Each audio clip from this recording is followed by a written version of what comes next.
Kaugnay pa rin ng mga birada ni VP Sara ang tingin ng ilang political analysts. Inililis lamang ng bise ang atensyon ng publiko ngayong nadidiin ng kanyang ama sa investigasyon sa war on drugs. Nasa frontline ng balitang yan, Elaine Pulencio.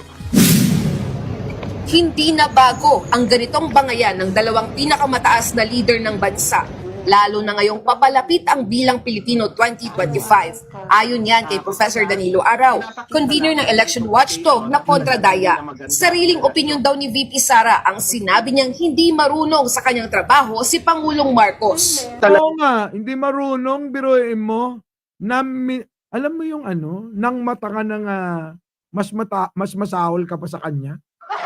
Biruin mo yon. Parang ganito, simplehan natin. Simplehan natin. Biruin mo, pinintasan mo, pero nuknukan ka ng pangit talaga. Diba? Pinintasan mo si Pangulo.